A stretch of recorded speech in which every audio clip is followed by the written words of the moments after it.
이번 시간에 리뷰할 논문은 Meta Transfer Learning for Zero Shot Super Resolution입니다. 이 논문은 2020년도 CVPR에서 발표가 되었고요. CVPR은 컴퓨터 비전 학회 중에서 굉장히 유명하고 좋은 학회 중 하나로 알려져 있죠. MZSR, 본 논문에서의 메소드는 한 장의 사진에서 약간의 업데이트만을 수행해서 우수한 해상도 복원 성능을 보일 수 있는 메서드입니다. 특징은 트랜스퍼 러닝과 메타 러닝을 이러한 지로샷 슈퍼 레졸루션 분야에 사용했다는 점인데요. 먼저 트랜스퍼 러닝을 이용해서 많은 수의 외부 이미지로부터 학습된, 즉 사전 학습된 모델을 이용해서 추가적으로 파인튠을 진행할 수 있도록 합니다. 다만 이제 파인튠을 진행할 때 이 메타 러닝을 이용해서 다양한 커널에 대해서 빠르게 적응할 수 있는 형태로 미리 메타 러닝을 진행한다는 점이 특징입니다. 그렇게 메타 러닝을 진행하고 나면 하나의 이미지가 주어졌을 때 이 이미지에서 어떤 인터널 데이터 레피티션 정보를 이용해서 트레인을 진행하는 그런 지로샷 기반으로 학습이 동작할 때 이와 같이 약간의 업데이트만 이용해도 빠르게 의도했던 특정 커널에 맞는 그런 가중치를 찾아서 학습을 진행하는 것을 확인할 수 있습니다. 즉 일반적으로 이 GSSR은 흔히 우리가 알고 있는 지로샷 슈퍼 레졸루션 메소드인데요. 이제 이 경우에는 자기 자신 이미지에 대해서 여러 번 이 트레인 과정을 거쳐야 되기 때문에 이렇게 약 3000번가량의 많은 업데이트가 필요한데요. 본 논문에서 제안하는 MGSR을 이용하게 되면 이 트랜스퍼 러닝과 메타 러닝을 사전에 미리 이용해 놓고 실제로 메타 테스트 과정에서 단순히 한 번 그리고 많으면 10번 정도의 업데이트만 수행하더라도 실제로 이 가중치가 이 이미지에 맞게 적절하게 특정 커널에 잘 부합할 수 있도록 학습이 되기 때문에 적은 업데이트만 가지고도 빠르게 이 가중치를 찾을 수 있어서 이 지로샷 슈퍼 레졸루션을 위한 그런 모델을 빠르게 만들 수 있다는 점이 장점입니다. 이 분야에 대해서 기본적인 내용부터 알기 위해서 싱글 이미지 슈퍼 레졸루션에 대해서 간단히 말씀드리겠습니다. 흔히 SISR이라고 불리는 분야가 싱글 이미지 슈퍼 레졸루션 분야인데요. 한 장의 이미지가 테스트 타임 때 주어졌을 때 이렇게 저해상도 이미지라고 했을 때 그 이미지를 고해상도 이미지로 변환하는 그런 방법을 연구하는 분야라고 할 수 있습니다. 흔히 딥러닝 이전에 전통적인 방법부터 확인해 보시면 이와 같이 픽셀 여러 가지 값들이 이렇게 존재한다고 했을 때 우리가 이 픽셀의 수를 늘린다고 하면, 즉 고해상도로 바꾼다고 하면 이러한 중간에 들어가는 픽셀의 값을 끼워 맞출 필요가 있는데요. 이제 이렇게 새롭게 중간에 들어가는 인터폴레이티드 포인트를 간단히 검은 색깔로 표시한다고 쳐보겠습니다. 이때 이런 식으로 다양한 기법을 이용해서 우리는 간단한 형태의 인터폴레이션을 수행할 수 있는데요. 먼저 원 디멘전 니어리스트 네이버 같은 경우는 더 가까운 형태의 그 픽셀 값을 그대로 가져갈 수 있도록 하고요. 이제 리니어 값 같은 경우는 인접한 두 픽셀 간의 리니어한 선형식에 따르는 사이 값을 가져갈 수 있도록 합니다. 그리고 큐빅은 3차 함수를 따르는 이 곡선상의 한 점을 인터폴레이티드 포인트로 사용할 수 있도록 만듭니다. 더욱 다양한 방법들 또한 사용되고 있는데요. 이제 이 중에서 이 바이큐빅 방법은 또 많이 사용되고 있는 인터폴레이션 방법 중에 하나입니다. 이처럼 이미지가 있을 때 이 2디멘전의 어떠한 이미지 공간에서 실제로 인터폴레이션을 이러한 고차 함수를 이용해서 수행하는 모습을 확인할 수 있습니다. 이제 여기서 큐빅 같은 경우는 3차 함수를 의미하는 내용이라고 보시면 되겠습니다. 자, 그래서 이렇게 빨간색, 노란색, 초록색, 파란색 전부 다 기존에 존재하는 실제 픽셀 값이라고 했을 때 각각의 이 샘플 값들을 참조해서 이 중간에 들어갈 인터폴레이션 값을 결정하는 방식으로 동작하는 게 가장 전통적인 방법이면서도 기본적으로 많이 사용되는 그런 방법이라고 볼 수 있습니다. 다만 최근에는 이런 CNN 기반의 접근 방법이 높은 성능을 보이고 있어서 많이 사용되고 있는데요. 로우 레졸루션한 이미지가 있다고 했을 때 이미지를 네트워크에 넣게 되면 이 네트워크는 높은 해상도의 이미지를 반환할 수 있는 형태로 동작하는 걸 확인할 수 있습니다. 물론 이제 여기에서 이 뉴럴 네트워크의 종류에 따라서 실제로 이미지를 이 크기를 먼저 바이큐빅과 같은 걸 이용해서 키운 뒤에 이제 그 뒤에 뉴럴 네트워크에 넣어서 중간중간에 위치하는 픽셀 값들이 적절히 채워질 수 있도록 만들 수도 있고, 혹은 이렇게 네트워크 자체가 업샘플링을 해서 해상도 자체를 높이는 방향으로 동작하는 방식도 존재합니다. 이제 그렇게 다양한 접근 방법들이 존재하고, 최근엔 이런 뉴럴 네트워크를 만들 때 CNN 기반으로 설계를 해서 더욱더 이런 이미지에 있는 어떤 로컬 피처 등을 적절히 캐치할 수 있도록 해서 보다 높은 성능이 나올 수 있도록 만들고 있습니다. 자, 그래서 전통적인 CNN 기반의 슈퍼 레졸루션은 바로 이러한 모델을 사용하는데요. 사실 전통적이라고 해봤자 많이 안 지났죠. 이 분야 자체가 6년 정도 전부터 활성화가 된 그런 분야이기 때문에 애초부터 전통적이라고 해봤자 그렇게 오래되지 않았다고 보시면 되겠습니다. 자, 그래서 하나의 하이 레졸루션 고해상도 이미지가 있다고 했을 때 이제 이걸 이용해서 트레인 데이터셋을 만들 수가 있는데요. 먼저 이렇게 특정 커널을 이용해서 그 커널을 씌움으로써 먼저 블러 처리를 해줍니다. 그 다음에 이렇게 다운샘플링을 통해서 이 이미지의 해상도를 좀 줄일 수 있도록 하고요. 이어서 노이즈를 추가할 수 있도록 합니다. 그래서 결과적으로 만들어진 그 이미지를 로우 레졸루션 이미지라고 처리한 다음에 특정 커널에 씌워진 로우 레졸루션 이미지와 이 하이 레졸루션 이미지를 한 쌍으로 묶어서 이제 이것을 트레인 데이터로 씁니다. 즉 이와 같이 고해상도 이미지가 있다고 했을 때 블러를 씌우고 다운샘플링을 진행하고 그리고 노이즈를 섞어서 저해상도의 이 로우 레졸루션 이미지를 만들어서 이제 이거를 이용해서 학습을 진행할 수 있도록 합니다. 자, 이제 학습을 진행할 때 어떻게 하냐면 이 로우 레졸루션 이미지가 있을 때 하이 레졸루션 이미지를 예측할 수 있는 형태로 학습을 진행합니다. 이렇게 네트워크가 동작하는 과정에서 나중에는 이렇게 저해상도 이미지가 들어왔을 때 이러한 고해상도를 내뱉을 수 있도록 테스트 타임 때 동작할 수 있도록 만들면 되겠죠. 자, 다만 다운샘플링 과정에서 이 바이큐빅과 같은 잘 알려진 커널만을 이용하게 되면 실제로 논 바이큐빅 케이스가 테스트 타임 때 들어오게 되면 성능이 떨어지는 도메인 갭 문제가 발생할 수 있다는 점이 단점이라고 할 수 있는데요. 흔히 이제 우리가 학습을 진행할 때도 이런 바이큐빅을 그대로 이용하기 때문에 실제로 테스트 타임 때도 이런 바이큐빅에 기반한 어떤 커널이 섞여 있는 그런 특성을 가진 이미지가 들어왔다면 우리가 성공적으로 저해상도 이미지를 가지고 하이 레졸루션 이미지를 잘 뽑아낼 수 있을 건데요. 이제 만약에 그렇지 않다면 그러니까 잘 알려지지 않은 논 바이큐빅 케이스가 들어온다고 치면 성능이 떨어지는 문제가 발생할 수 있는 겁니다. 전통적인 CNN 기반의 슈퍼 레졸루션 문제를 이와 같은 모델로 간단히 표현할 수가 있었습니다. 이제 실제로 학습 방법에 따라서 SISR 트레이닝 과정을 분류할 수 있는데요.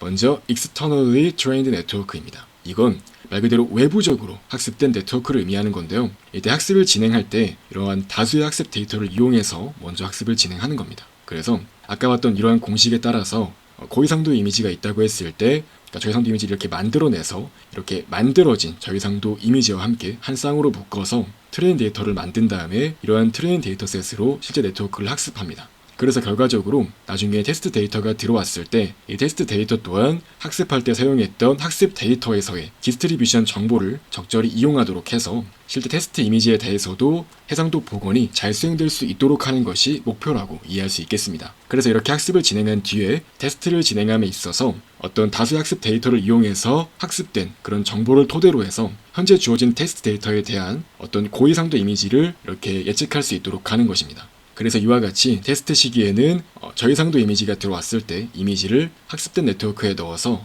이러한 하이 레졸루션 결과를 뽑을 수 있도록 하는 게 실제로 목표하는 내용이고 이러한 방식으로 전통적인 CNN 기반의 SISR 방식이 동작합니다. 자, 다만 우리가 한 가지 또 알아두면 좋은 점이 바로 이미지의 자기 반복성입니다. 이제 한 장의 이미지에도 스스로 반복하는 그런 리커런스한 특징을 가지고 있다는 점이 많은 자연의 이미지에서 발현되는데요. 확인해 보시면 이렇게 자기 반복성이라고 해서 많은 자연의 이미지들은 내재된 데이터의 반복을 특징으로 가집니다. 다시 말해서 자기 이미지 자체에 작은 이미지 패치 같은 경우는 자기 이미지 내에 존재하는 다른 이미지 패치와 유사한 형태를 가질 수 있다는 겁니다. 이 이미지를 확인해 보시면 이제 이건 제로샷 러닝 방법을 제안한 논문에 적혀 있는 내용을 그대로 가져온 건데요. 자, 확인해 보시면은 이렇게 타인의 핸드레일스 하면은 작은 그 난간을 의미하는 겁니다. 그래서 이미지 내에 존재하는 이렇게 되게 확대했을 때 화질이 깨져 보이는 이러한 작은 난간 같은 경우는 사실 바로 옆에 있는 이 큰 난간과 거의 동일한 구조를 가지고 있기 때문에 그냥 이제 이 작은 난간 같은 경우는 이 큰 난간에 패치를 그대로 작게 만들어서 붙이기만 하더라도 사실 충분히 그럴싸하게 보일 수가 있을 겁니다. 이제 그래서 이러한 특징이 실제로 자연의 많은 이미지에서 발현될 수가 있기 때문에 만약에 이를 이용할 수 있다고 하면 한 장의 이미지에서 자기 자신으로부터 어떠한 정보를 스스로 자기 자신 그 이미지를 가지고 트레이닝을 진행해서 해상도 복원을 진행할 수 있지 않을까 하는 아이디어라고 보시면 되겠습니다. 그래서 실제로 2018년도 발표가 되었던 이 제로샷 슈퍼 레졸루션 방법에서는 실제로 테스트 타임 때 자기 자신의 이미지만 가지고 트레이닝을 진행하고 이제 그걸로 그대로 다시 실제로 해상도 복원까지 진행하는 걸 확인할 수 있습니다. 자, 그래서 이 VDSR 같은 경우는 사실 최근에 나온 해상도 복원에서 되게 잘 동작하는 높은 성능을 가지는 모델 중 하나라고 할 수 있는데요. 이제 이 모델과 비교했을 때 오히려 이렇게 더 옛날에 나왔던 이제 패치를 붙이는 방식이 조금 더 그럴싸하게 해상도가 높게 보이는 것을 확인할 수 있는데요. 이처럼 자기 반복성이 많이 가미된 그런 이미지의 경우에는 자기 자신으로부터 어떠한 인터널한 정보를 참조해서 실제로 해상도 복원을 진행하는 데 많은 도움을 얻을 수가 있다는 겁니다. 실제로 많은 이미지 같은 경우는 이러한 특성을 가지고 있기 때문에 우리는 이 특성을 이용해서 굳이 다른 트레인 데이터셋, 즉 다른 익스터널 데이터셋을 이용하지 않고 그냥 자기 자신의 어떤 인터널한 정보만 잘 활용해도 해상도 복원을 잘 진행할 수 있다는 아이디어가 바로 제로샷 슈퍼 레졸루션 이 논문의 핵심 아이디어입니다. 자, 그래서 이런 식으로 Internally Trained Network라고 부르고요. 이제 이거는 Unsupervised 제로샷 SISR이라고도 부릅니다. 이렇게 앞에 다루었던 이 기본적인 이렇게 외부 데이터셋을 활용하는 방법은 Supervised 방식이라고 말씀을 드릴 수 있고요. 지금 다루고 있는 이 제로샷 기반은 Unsupervised라고 분류할 수 있습니다. 그래서 이 방법에서는 이렇게 학습 시기 때 바로 테스트 이미지가 주어졌다고 하면 이제 이거 자체를 그냥 바로 자기 자신을 이용해서 학습을 진행하는 겁니다. 즉 별도로 어떤 외부 데이터셋, 그러니까 많은 이미지를 이용해서 학습을 진행하는 게 아니라 그냥 한 장의 자기 이미지를 가지고 학습을 진행한다는 점이 특징입니다. 이렇게 하이 레졸루션 이미지가 존재한다고 치면 이 이미지에서 약간의 회전을 가하거나 뭐 이렇게 대칭 같은 걸 가해서 좀 데이터 어그먼테이션을 진행할 수 있고 이제 그 과정에서 또 이제 하이 레졸루션에 커널을 씌우고 다운 샘플링을 진행한 뒤에 노이즈를 섞어서 이와 같이 로우 레졸루션 이미지를 뽑아낼 수 있습니다. 그래서 이제 이렇게 만들어진 이미지를 트레인 데이터셋으로 만들어서 학습을 진행할 수가 있는 거죠. 그래서 이제 여기에서는 이제 기존에 존재했던 테스트 이미지인 자기 자신만 이렇게 트레인 데이터셋으로 활용할 수 있도록 가공하는 것을 확인할 수 있습니다. 그래서 이렇게 만들어지게 되면 이제 이러한 과정에서 기본적으로 업샘플링을 거쳐서 이미지가 들어왔을 때 이렇게 크기가 커진 형태가 나올 수 있도록 하는데요. 이제 이렇게 학습이 다 되고 나면 즉 이제 여기에서는 이 하이 레졸루션 값이 원본 이미지라고 할 수 있는데 이제 이렇게 이 원본 이미지를 학습된 이후엔 다시 넣어줄 수 있도록 하는 겁니다. 그럼 이제 이 원본 이미지에서 더 해상도가 커진 하이 레졸루션 값이 나올 수 있는 겁니다. 그래서 이제 이런 식으로 학습을 진행할 때는 초기 원본 이미지가 이런 식으로 HR이 되는 거고 이제 이거는 흔히 이미지 선이라고도 부릅니다. 즉 이미지 아들이라고 불러서 이렇게 이 아들로 학습을 진행시킨 뒤에 결과적으로 학습이 다 되고 나면 이와 같이 테스트 시기에는 다시 원본 이미지를 넣어줌으로써 이 원본 이미지를 더 확대한 결과가 이렇게 해상도가 보완된 결과가 나올 수 있도록 하면 되겠죠. 자, 다만 이제 이러한 접근 방법에서는 하나의 테스트 이미지가 주어졌을 때 그 테스트 이미지에 대해서 많은 횟수로 이터레이션을 돌리면서 업데이트할 필요가 있습니다. 즉 이 네트워크는 이 한 장의 이미지에 대해서만 이렇게 학습이 되는 모델이라고 할 수 있고 또한 마찬가지로 이 이미지에 대해서 학습 과정에서 학습이 잘 수행될 수 있도록 여러 차례 이 그레디언트 업데이트를 해서 네트워크를 학습시킬 필요가 있는 겁니다. 자, 그렇기 때문에 이제 기존의 방법들, 즉 한 번 모델을 학습시키고 나면 단순히 이제 새로운 이미지가 있을 때 이미지를 넣는 방식과 비교했을 때 수천 번의 그런 트레인 과정이 필요하기 때문에 기본적으로 어떤 학습 과정에서 추가적인 학습 시간이 필요하다는 점이 또 특징이라고 할 수 있겠고요. 또한 이렇게 만들어진 네트워크는 해당 이미지에 맞는, 즉 어떤 이미지에 스펙서픽한 그런 네트워크가 만들어지기 때문에 이 이미지가 아니라 다른 이미지가 들어오게 되면 그 이미지에 대해서는 정상적으로 동작하지 않게 됩니다. 자, 그래서 이제 이 문제는 이런 식으로 여러 가지 한계점들이 존재하는데요. 이제 이 중에서 핵심 문제라고 할 수 있는 이 학습 속도를 더 빠르게 만들 수 있는 방법이 어떤 방법을 이용할 수 있을까가 이 논문에서의 메인 고민 주제라고 할 수 있습니다. 자, 그래서 본 논문에서는 이렇게 트레이닝을 진행하는 과정에서 더욱 빠르게 이 자기 자신에 대한 어떤 인터널한 인포메이션을 잘 학습할 수 있도록 하기 위해서 이 속도를 빠르게 하기 위해서 다음과 같이 모델 어그노스틱 메타 러닝 메소드에 기반한 방법을 이용합니다.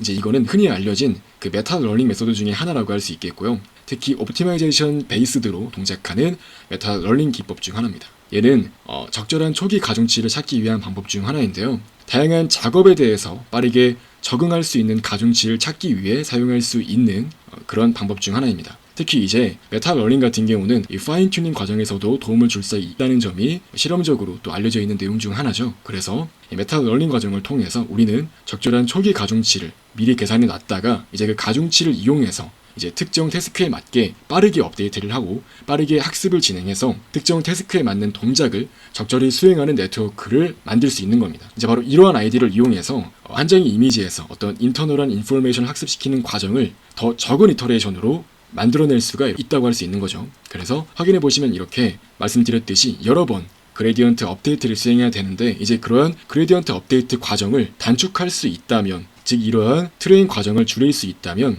각 이미지에 대한 어떤 인터널한 정보를 빠르게 학습을 한 그 가중치를 찾아내서 이제 그걸 이용해서 실제로 SISR을 진행할 수가 있겠죠. 그래서 이제 그런 아이디어를 이용하기 위해서 이 메타 러닝 메서드를 사용합니다. 간단히 메타 러닝 메서드에 대해서 확인해 보자면 흔히 가장 유명한 것 중 하나인 MAML이라고 알려져 있는 모델 어그노스틱 메타 러닝은 바로 이런 식으로 동작하는데요. 자, 이렇게 어떤 태스크에 대한 디스트리뷰션이 있다고 했을 때 그 태스크를 여러 개 뽑습니다. 그래서 각 태스크에 대해서 해당 태스크에 대한 로스 값이 줄어드는 방향으로 이렇게 가중치를 업데이트한 결과가 있을 건데요. 이제 이 결과가 있을 때, 즉 그 결과 값에 대한 이 로스 값을 줄이는 방향으로 현재 가중치를 업데이트하는 겁니다. 이제 이게 의미하는 내용은 실제로 이렇게 가중치를 업데이트한 다음에 나중에 특정 태스크로 이제 실제로 가중치를 업데이트해야 될 때 그 속도를 빠르게 증가시킬 수 있다는 겁니다. 즉 특정 태스크에 대한 로스 값으로 이렇게 이동한 이 파라미터, 즉 어떤 가중치 값이 있을 때 이제 이걸 그대로 쓰는 게 아니라 이 가중치 값이 실제로 이 로스 펑션에 들어가서 그 가중치 값의 로스 값이 줄어드는 방향으로 이 현재의 가중치를 업데이트함으로써 결과적으로 이제 이 가중치는 지금 그렇게 업데이트를 하는 게 아니라 나중에 다른 태스크에 대해서 업데이트가 될 걸 예상해서, 그러니까 미리 그거를 준비해서 나중에 빠르게 가중치가 학습될 수 있도록 하기 위해서 이러한 작업을 해주는 거라고 볼 수 있습니다. 즉 메타 러닝은 말 그대로 학습을 위한 학습이라고 보시면 돼요. 그러니까 즉 나중에 학습이 잘 될 수 있도록 하기 위해서 미리 약간의 가중치를 잘 이니셜라이제이션 할 수 있도록 해서 이제 특정한 태스크로 각각 빠르게 학습될 수 있도록 만드는 겁니다. 자, 그래서 이와 같이 실제로 태스크가 3개 있다고 한번 그림으로 확인해 보겠습니다. 자, 이때 실제 각각 태스크에 맞는 이 옵티멀한 웨이 값은 이런 식으로 존재한다고 해볼게요. 이제 우리는 결과적으로 이런 위치에 도달하게 되면 이제 여기에서 각각의 가중치로 가는 건 되게 빠르게 도착할 수 있겠죠. 그렇기 때문에 이제 여기로 가는 게 목표인 건데요. 만약에 현재 이 파라미터가 여기라고 해볼게요. 이제 이 상황에서 각각 이 태스크에 대한 이 로스의 방향성을 구할 수가 있겠죠. 이제 거기에서 이제 그걸 감안해서 결과적으로 나중에 해당 실제로 각 태스크로 이렇게 어댑테이션을 해서 학습을 진행할 때 이제 그게 빨리 될 수 있도록 하는 방향으로 현재의 파라미터 값을 업데이트하는 걸 확인할 수 있습니다. 그래서 결과적으로 바로 이러한 방법을 이용해서 이 가중치를 업데이트하게 되면 지금 당장 뭐 특정 태스크로 학습이 잘 되거나 그런 건 아니지만 나중에 어떠한 태스크로 학습이 실제로 돼야 될 때 그 태스크를 위한 가중치로 빠르게 업데이트가 될 수 있다는 점을 메타러닝의 주요 키 아이디어라고 이해하시면 되겠습니다. 현재 리뷰하고 있는 본 논문 MGSR에서는 이러한 기술들을 이용해서 실제로 학습을 진행하는데요. 외부 데이터셋이 존재한다고 했을 때 이제 이때 이 외부 데이터셋으로 이런 데이터를 이용해가지고 가장 먼저 럴지 스케일로 트레이닝을 진행합니다. 이제 여기에서 이 라지 스케일 트레이닝 같은 경우는 SISR 기능이 동작하도록 트레이닝을 진행을 하고요. 학습을 진행한 뒤에 이제 그 다음에 메타 트랜스퍼 러닝을 이용해서 이렇게 사전에 학습된 프리트레인드 가중치를 이용해서 이제 거기서부터 출발을 해가지고 각각의 다양한 커널이 사용될 때 어떤 커널이 사용되든 간에 이제 해당 커널로 빠르게 학습이 진행될 수 있도록 하기 위해서 미리 이런 식으로 메타 러닝을 수행해서 가중치를 업데이트 시켜놓는 겁니다. 이러한 메서드를 이용해서 이제 지금은 이런 식으로 n개 태스크가 존재한다고 확인할 수 있는데요. 이제 이렇게 왼쪽 같은 경우는 그래서 실제로 외부 데이터셋을 이용해서 메타 트랜스퍼 러닝을 수행하는 부분이고요. 이제 이렇게 오른쪽 같은 경우는 실제로 한 장의 이미지만 들어온다고 보시면 됩니다. 그래서 어떤 외부 데이터셋을 이용하지 않고 이렇게 한 장의 테스트 데이터가 들어왔을 때 이제 여기에서 특정 커널이 사용된다고 했을 때 해당 커널을 위한 이 파라미터 값을 메타 러닝을 이용해서 학습되었던 그 가중치로부터 얻을 수가 있는 겁니다. 즉 이제 이것을 메타 러닝을 이용해서 만들어진 가중치에서 이제 특정 태스크로 학습이 진행되는 거를 메타 테스트라고 이렇게 표현할 수 있는데요. 그래서 특정 커널에 대한 이 가중치 값을 빠르게 찾을 수 있도록 만듭니다. 그래서 이제 실제 가중치 값을 얻었으니까 이제 이걸 이용해서 확대하고자 하는, 즉 해상도를 높이고자 하는 어떤 이미지가 있을 때 이제 이것을 해상도 복원을 수행한 결과까지 이렇게 얻을 수가 있는 거예요. 그래서 이제 여기에서 뭐 바이큐빅이든 어떤 거든 특정 커널에 대한 적절한 가중치를 빠르게 찾을 수 있도록 해준다는 장점이 있습니다.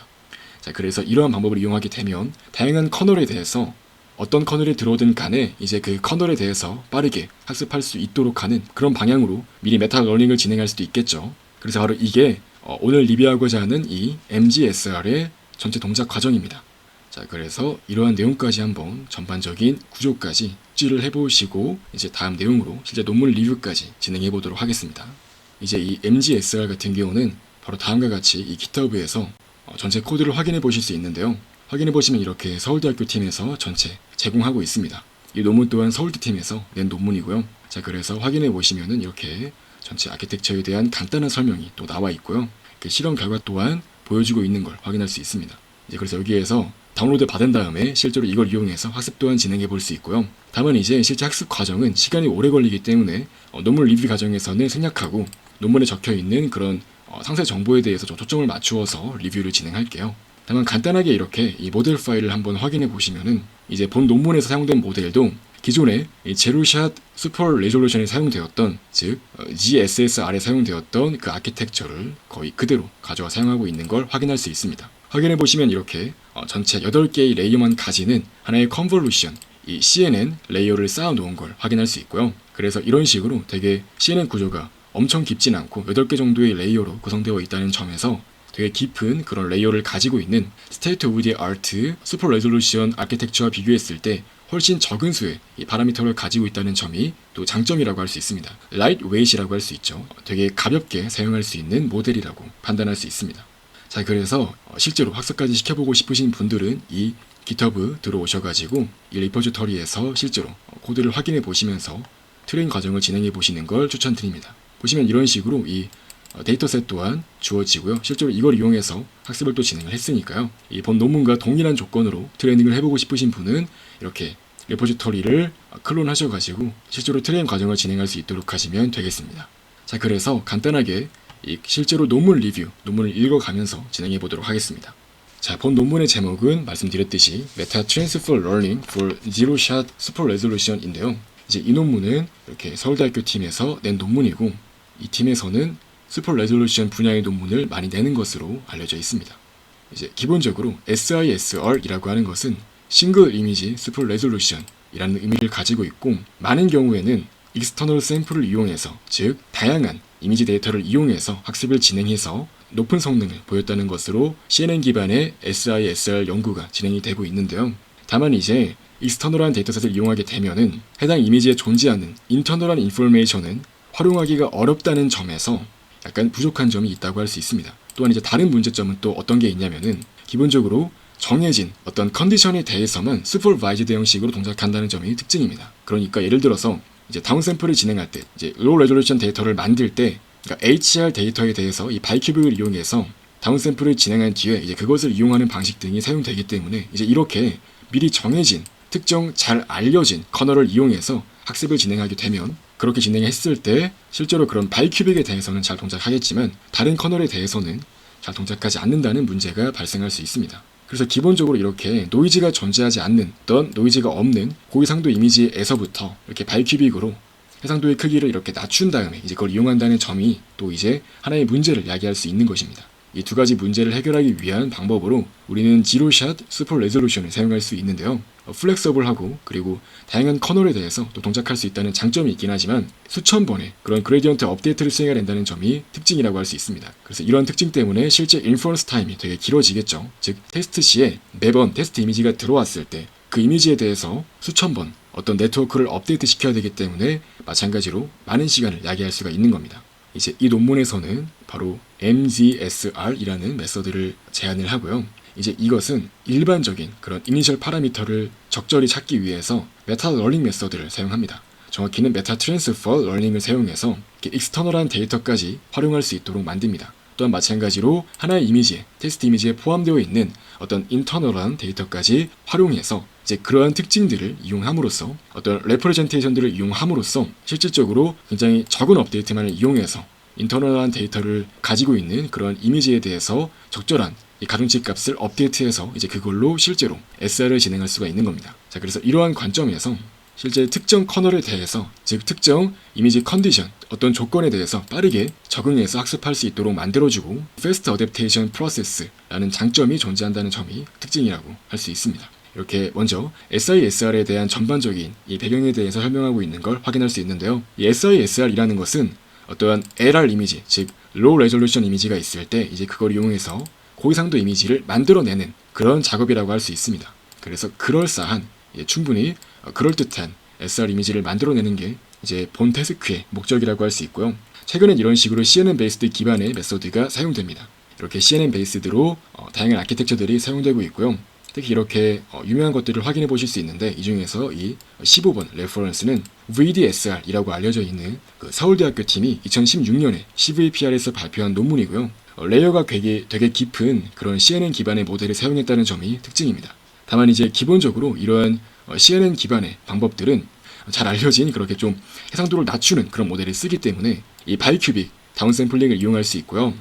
이제 이렇게 실제로 바이큐빅이 많이 쓰이기 때문에 이렇게 잘 알려진 특정 커널들이 많이 쓰인다는 점에서 이제 이런 점에서 한계점을 가지고 있습니다. 이제 이거는 PSNR이라고 해서 성능 지표 중 하나인데요. 이 PSNR 값이 높게 나오면, 어떤 데시벨 값이 높게 나오면 이미지 복원이 잘 됐다고 일반적으로 판단을 합니다. 이제 전통적인 그런 평가 방법에서는 이제 바이큐빅에 대해서 마찬가지로 실제 평가 과정에서도 이런 걸 이용하기 때문에 동작이 잘 되는 것처럼 그렇게 보일 수 있지만, 실제 리얼 월드에서의 그 예시를 확인해 보시면 굉장히 다양한 다운샘플링 커널과 노이즈가 섞일 수 있다는 점을 감안해야 된다는 점을 지적하고 있습니다. 즉, 실제 저해상도 이미지는 이렇게 바이큐빅 형태로 다운샘플링 된 형태로 다 표현되지 않을 수가 있다는 겁니다. 즉, 노이즈 또한 마찬가지로 다른 분포로 서로 다르게 이렇게 들어가 있을 수 있기 때문에 특정 이미지에 대해서 적절히 잘 동작하는 SR 모델을 우리가 제대로 잘 만들기 위해서는 이 바이큐빅에만 의존하는 게 맞는지, 이제 이런 의문을 품을 수가 있다는 겁니다. 자, 그래서 이러한 배경에서 이 도메인 갭이라고 흔히 이런 문제를 지적하는데요. 즉, 우리가 실제로 사용하고자 하는 도메인은 되게 다양한 도메인이 존재할 수 있습니다. 그래서 이제 우리가 이렇게 설정해 놓은 이런 바이큐빅과 같은 그런 도메인이 실제 테스트 타임에서 다양한 도메인에서 적용될 수 있는지 또한 확인해 볼 필요가 있다는 거죠. 그래서 이러한 도메인 갭을 줄이기 위한 방법으로 우리가 다양한 기법들을 사용할 수가 있는 겁니다. 자, 그래서 이러한 과정의 일환으로 나왔던 게 바로 하나의 이미지에 대해서 그 이미지에 포함되어 있는 어떤 셀프 시뮬러리티, 이런 특성을 활용하는 방법이 사용되었는데요. 이제 이건 자기 유사성이라고 번역할 수 있겠죠. 그래서 이제 실제로 자연의 이미지들은 어떤 자기 반복의 특징이 있습니다. 다시 말해서 내부적으로 이렇게 리커런스하는 그런 특징을 가지고 있기 때문에 이제 그런 특징을 활용하면 더욱더 성능을 높일 수가 있다는 거죠. 자, 그래서 이제 실제로 이러한 인터널 디스트리뷰션을 대해서 학습하기 위한 방법을 제안한 메서드들이 많이 등장했는데요. 이 중에서 이렇게 34번 레퍼런스 같은 경우는 이제 우리가 아까 확인해 보았던 그 지로샷 슈퍼 레졸루션 그 기법을 제안한 논문이라고 보시면 되겠습니다. 그래서 2018년도 CVPR에서 발표가 되었고요. 이제 이 논문은 말씀드렸듯이 테스트 타임 때 한 장의 이미지가 들어오면 그냥 그 이미지 한 장만 가지고 학습을 진행하는 거예요. 다른 이미지로부터 정보를 학습할 필요가 없고 자기 자신에서부터 많은 정보를 얻을 수 있기 때문에 그냥 스스로 이 테스트 이미지를 가지고 트레인을 진행해서 이 SR까지 진행하는 겁니다. 그래서 익스터널 데이터셋을 이용하는 방법에서의 어떤 다양한 문제들을 해결하기 위해서 이런 제로샷 기법을 사용할 수가 있는 겁니다. 자, 확인해 보시면 이렇게 이러한 GSSR은 이제 최근에까지도 많은 방향으로 연구가 되고 있는 분야라고 할 수 있는데요. 이제 이 논문은 테스트 이미지 컨디션에 잘 적응할 수 있도록 만들어준다는 점이 특징입니다. 제로샷 기반이라는 점에서 내부적으로 포함되어 있는 논 로컬한 스트럭처를 잘 학습할 수가 있고, 이제 이러한 특징 때문에 이제 리커러스한 그런 특성이 명확하다면, 현저하게 잘 드러난다면 이제 그런 상황에서 우리는 제로샷 기반의 메서드가 훨씬 더 좋은 성능을 보일 수 있다는 점 또한 확인할 수 있습니다. 그래서 이렇게 리커러스한 특징이 명확히 드러난다면 성능이 뛰어나게 동작한다고 말할 수 있겠죠. 다만 이제 이러한 GSSR 또한 몇 가지 한계점이 있는데요. 이제 많은 그레이디언트 업데이트가 필요한 겁니다. 즉 이렇게 테스트 타임 때 하나 이미지가 들어왔을 때 이제 이거에 대해서 바로 우리가 해상도를 높일 수 있는 게 아니라 이 테스트 타임 때 들어온 이미지를 가지고 먼저 이런 식으로 많은 업데이트를 수행해줘야 돼요. 즉 그레이디언트 업데이트를 해서 하나의 네트워크를 학습해주지 않으면 SR을 진행할 수가 없다는 거죠. 뿐만 아니라 이제 자연적으로 존재하는 이 외부 데이터셋에 대한 정보 또한 활용할 수가 없다는 점이 그 특징입니다. 이제 실제로 다양한 개수에서의 그 정보 또한 활용할 수 있다면 사실 더 좋은 결과를 낼 수 있겠죠. 그래서 결과적으로 이제 external based method와 비교했을 때 이제 대부분의 영역에 대해서는 훨씬 더 안 좋은 결과가 나온다는 점을 확인할 수 있습니다. 자기 반복적인 특성을 가지고 있는 부분이 아니라 다른 부분에 대해서는 성능이 떨어진다고 판단할 수 있습니다. 또 다른 분야의 연구로서 메타러닝 분야가 있는데 이제 MAML이 또 대표적인 메타러닝 기법을 제안한 논문이라고 볼 수 있고요. 이 논문은 ICML 2017년도에 발표가 된 논문이고 모든 태스크에 적용할 수 있는 그런 이니셜한 가중치를 미리 탐색할 수 있도록 하는 방법을 제안한 논문이라고 할 수 있습니다. 이거는 어떤 베이스 러너를 학습을 시키는 겁니다. 즉 어떤 새로운 태스크가 있을 때 몇 번의 이터레이션만 돌려도 빠르게 해당 태스크의 내용에 적응해서 학습할 수 있도록 만드는 그런 메타러닝 기법이라고 할 수 있습니다. 즉 다시 말해서 어떤 학습을 잘하는 학습자를 만들고 싶은 거예요. 즉 이제 어떤 방향으로 학습을 진행하고자 할 때 그 방향으로 학습을 빠르게 잘 진행할 수 있는 그런 초기 학습자를 만들어 준다고 볼 수 있습니다. 또한 그래서 이렇게 최근에는 이런 MAML을 Transfer Learning과 같이 사용할 수 있도록 하는 것도 제안되었다고 합니다. 자, 그래서 기본적으로 이 논문에서는 Meta Transfer Learning for Zero-Shot Super Resolution을 이렇게 제안을 하고요. 이제 이 메서드는 커널에 대해서 이렇게 어떤 커널이든 간에 상관없이 사용할 수 있는 방법이라고 할 수 있습니다. 즉 커널 어그노스틱하다고 말할 수 있겠고요. 자, 그래서 또 이제 여기서 찾은 거는 단순히 트랜스퍼 러닝을 수행할 때보다 더 우수한 결과가 나올 수 있다고 합니다. 확인해 보시면은 이렇게 그냥 파인 튜닝을 이용할 때는 2000번 업데이트를 해도 이런 식으로 결과가 나쁘지 않지만 본 메서드에서 제안한 이 MGSR은 단 한 번의 업데이트만 해도 이렇게 높은 퀄리티의 SR이 수행된 걸 확인할 수 있습니다. 자, 그래서 실제로 그냥 파인 튜닝만 이용하는 것보다 이렇게 메타 러닝을 같이 이용해서 메타 트랜스퍼 러닝을 했을 때 보다 높은 그런 해상도 복원 능력을 가지고 더욱더 빠르게 업데이트할 수 있다고 말하고 있습니다. 즉 더 적은 업데이트를 해도 이 논문의 메서드는 더욱 빠르게 적절한 가중치를 찾아서 학습이 된다는 거죠. 자, 그래서 이렇게 이 논문 같은 경우는 다양한 새로운 커널에 대해서도 빠르게 어댑트할 수 있도록 이렇게 모델을 만드는 거에 초점을 맞추었고요. 어떤 익스터널 샘플에 대한 정보까지 활용할 수 있도록 합니다. 즉, 이 트랜스퍼 러닝을 수행할 때 하나 이미지뿐만 아니라 여러 이미지에서부터 어떠한 피처들을, 레프레젠테이션들을 학습할 수 있도록 해서 이제 거기서부터 더 성능을 높일 수 있도록 만듭니다. 자, 그래서 이 트랜스퍼 러닝을 수행을 하고요. 그래서 이때 먼저 라지 스케일로 이제 만들어진 데이터에 대해서 즉 HR과 LR 쌍으로 이용해서 학습을 진행하고요. 이때 이제 바이큐빅으로 사용을 합니다.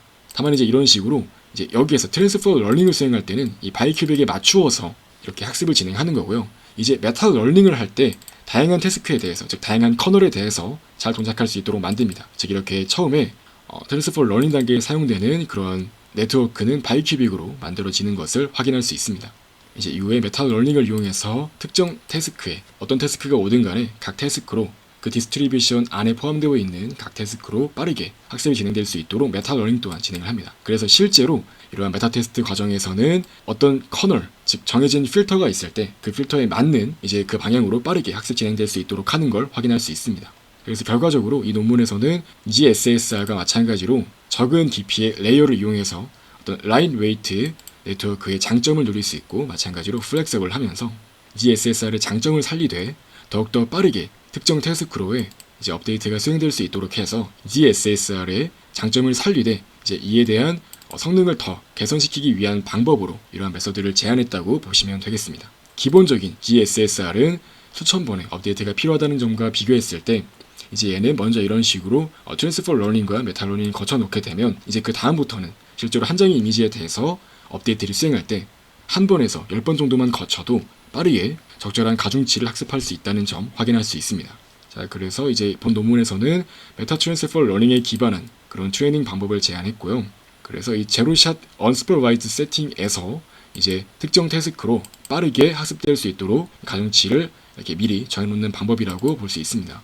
자, 그래서 이제 여기에서 레버리지 같은 경우는 뭐 어떤 걸 활용하다, 뭐 어떤 이점을 취하다 이런 의미를 가지고 있는데요. 이제 본 논문에서는 트랜스퍼 러닝 과정도 진행하면서 어떤 이제 익스터널한 데이터까지 이용하기 때문에 이제 그런 측면에서 이제 인터널과 익스터널 이 두 가지 측면에서의 각각의 그 학습을 진행한다고 볼 수 있습니다.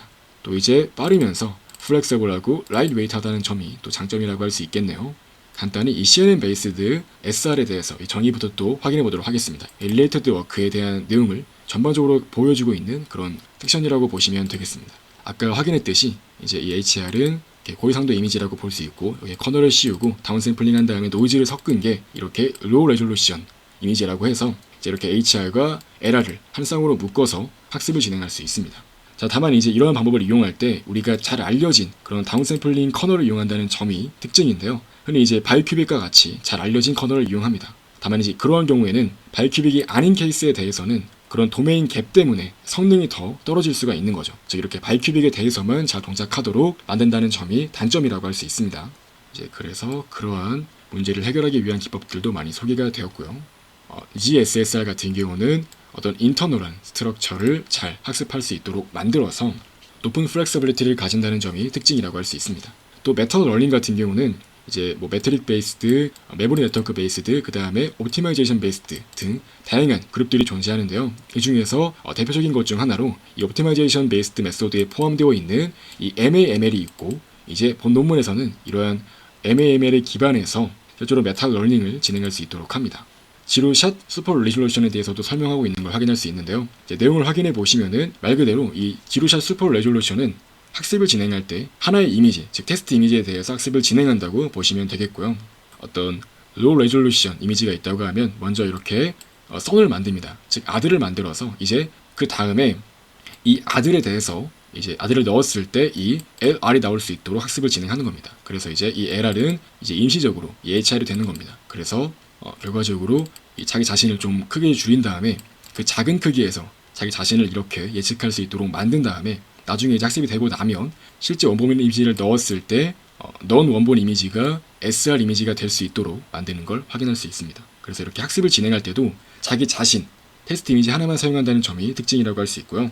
또 메타 러닝 또한 마찬가지로 설명하고 있는 걸 확인할 수 있는데요. 이제 이것도 메타 트레이닝의 특징은 어떤 목표는 매우 많은 다양한 태스크에 공통적으로 사용될 수 있는 하나의 이니셜한 가중치 값을 찾도록 하기 위해서 사용할 수 있는 건데요.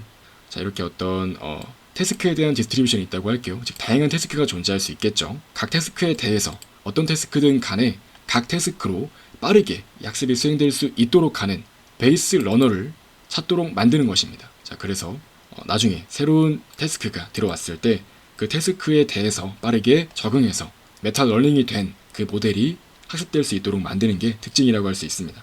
자, 그래서 이러한 이 MAML은 모델 어그노스틱 메타 러닝이라고 불리는 논문에서 나온 메소드고요. 이제 메타 러닝 쪽 계열에서 가장 대표적인 논문 중 하나라고 보시면 되겠습니다. 본 논문에서는 다양한 블럭 커널에 적용될 수 있도록, 여기서 이제 태스크가 각각의 블럭 커널이라 보시면 되겠습니다. 즉 각각의 커널들, 바이큐빅이 아니라 다른 것도 존재할 수 있겠죠. 이제 그러한 커널들이 실제로 이 태스크라고 감안을 하고 진행한다고 보시면 되겠습니다. 이 그림을 또 확인할 필요가 있을 것 같아서 이 그림 한 번 더 확인하겠습니다. 그래서 이 그림은 이렇게 바로 왼쪽이 메타 트랜스퍼 러닝이 수행되는 부분이고 외부의 데이터가 사용되는 부분입니다. 그래서 먼저 이런 식으로 라지 스케일을 이용해가지고 이 바이큐빅을 이용해서 어떤 간단하게 SR 모델 학습을 시킵니다. 이제 거기에서부터 출발을 해서 실제로 다양한 커널이 사용되었을 때에도 잘 학습할 수 있도록 메타 트랜스퍼 러닝을 진행하고요.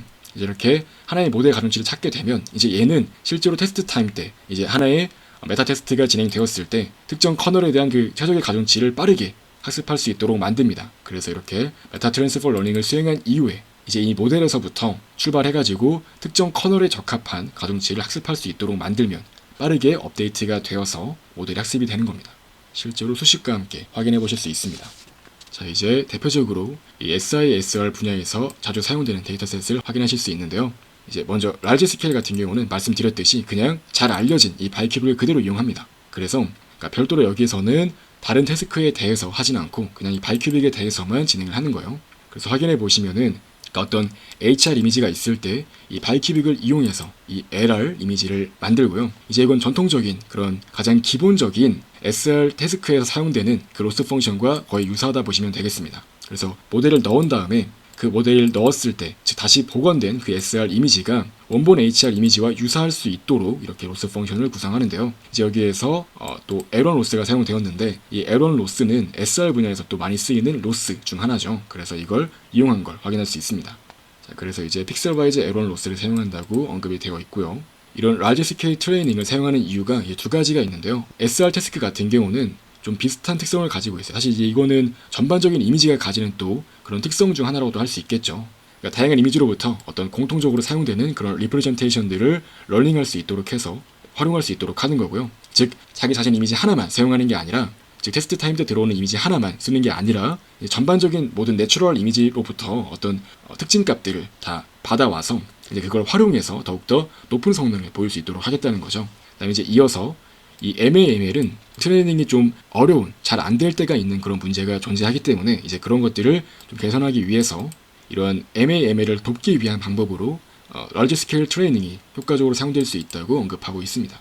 또 이제 이어서 실제로 메타 트랜스퍼 러닝까지 확인해 볼 수 있는데요. 이제 이것도 되게 잘 알려진 가장 기본적인 그런 방법 중 하나죠. 그래서 아까 설명드렸던 그 내용, 여러 가지 로스값, 태스크된 로스값 구해가지고 업데이트하는 그런 방법을 의미하는 거고요.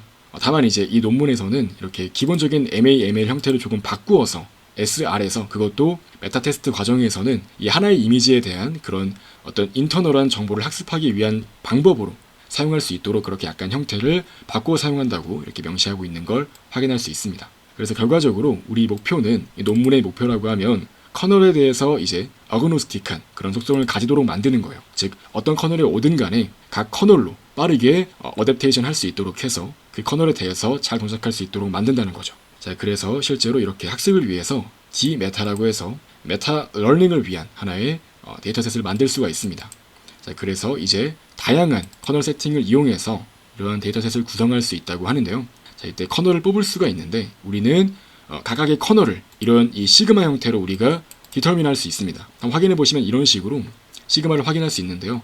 여기에서 이제 이거는 이제 회전을 위한 로테이션 매트릭스죠. 그래서 이 세타만큼 회전을 시키는 부분이라 할 수 있겠고, 그 다음에 이제 이거는 볼러 처리를 수행하기 위해 사용되는 그런 또 파라미터 값이라 볼 수 있겠고, 다시 이렇게 반대 방향으로 회전을 시켜서 세타만큼 회전을 시켜가지고 원본 이미지 형태로 다시 돌이킬 수 있도록 만드는 걸 확인할 수 있습니다. 이런 시그마 각각에 다 하나씩 커널이라고 이렇게 볼 수가 있겠고요. 이제 이걸 실제로 이용해서 데이터셋을 만들 수가 있습니다.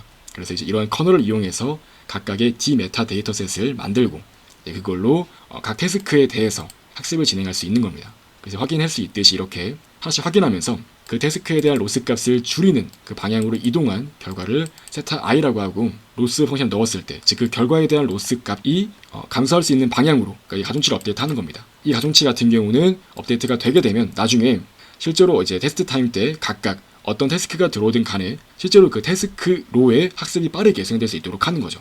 이러한 메타 트레이닝 자체는 실제로 어떤 커널에 대한 학습을 제공한다고 보긴 힘들며, 나중에 이제 실제로 어떤 커널이 주어졌을 때 그때 이제 그 커널에 대해서 학습을 진행할 때는 빠르게 학습이 진행될 수 있도록 하는 거죠. 이제 이렇게 학습을 해주기 때문에 나중에 이렇게 메타 러닝된 모델을 이용해서 그 테스트 과정에서 업데이트가 빨리 수행되는 겁니다.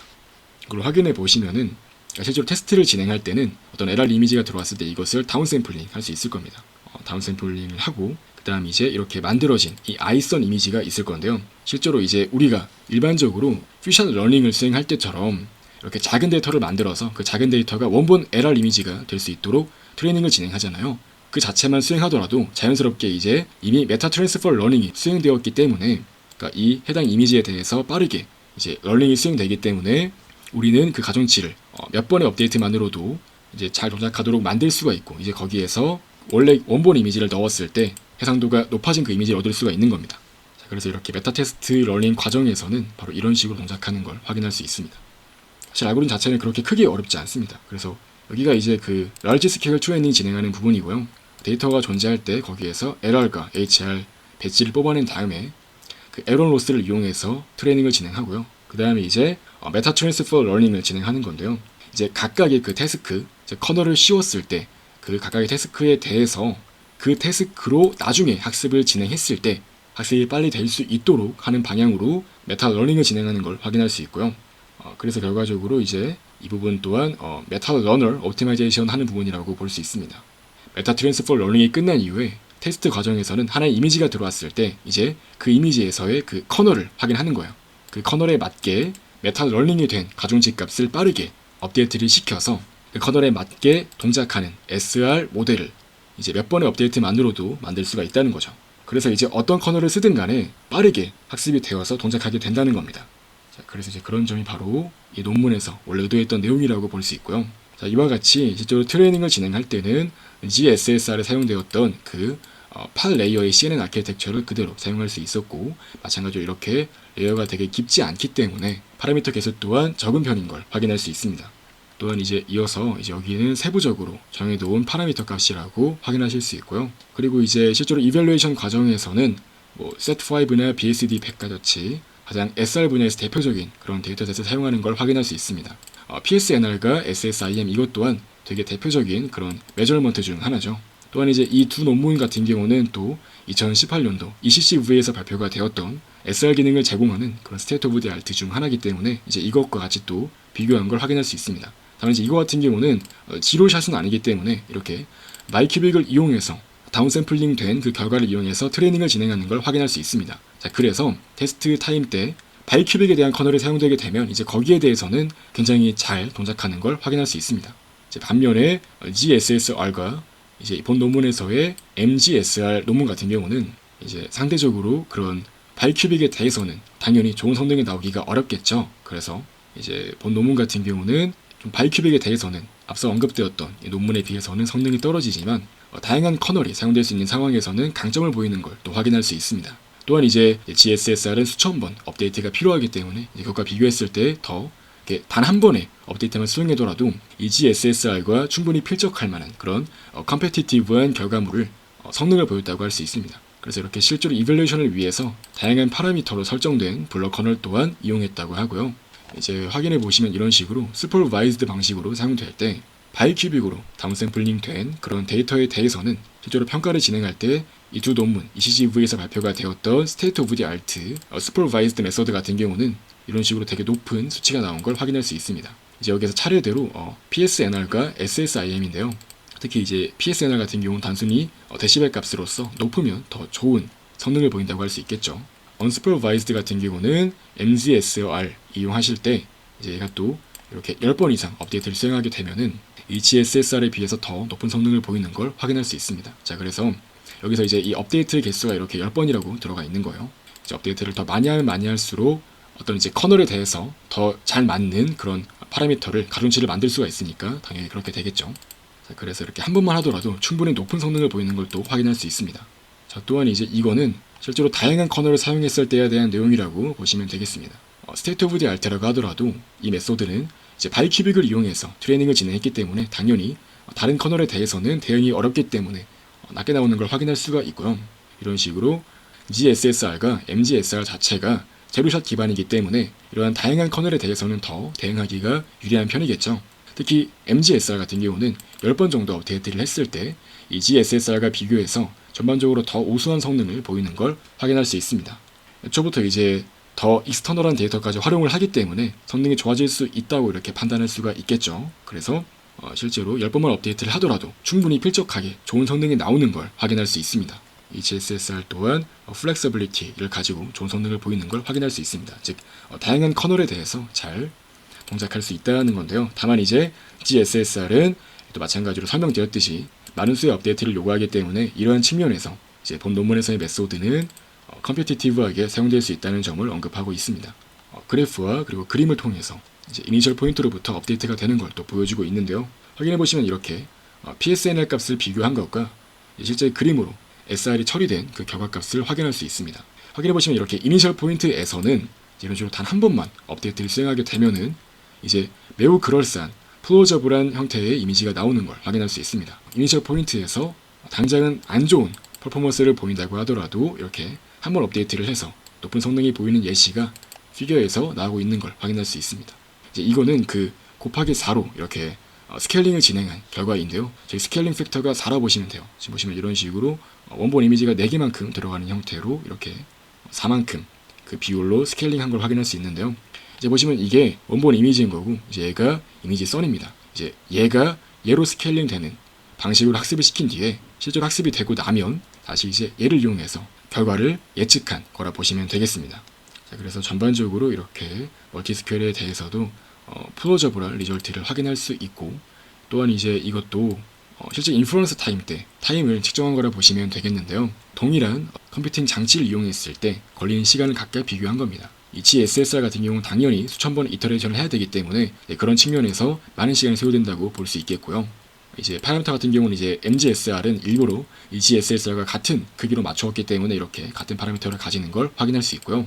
이 MGSR 같은 경우는 파라미터가 작다는 점에서 애초에 포워딩과 백프로파게이션 또한 빠르게 동작하겠죠. 그래서 이 타임 또한 전반적으로 다른 스테이트 오브 디 아트와 비교했을 때 매우 빠르게 동작하는 걸 확인할 수 있습니다. 자, 그래서 확인할 수 있듯이 본 논문의 MGSR은 간단하게 한 번만 그레디언 업데이트를 하더라도 굉장히 빠르게 동작을 하면서도 그럴싸한 성능을 보여준다는 점에서 장점이 있다고 말할 수 있습니다.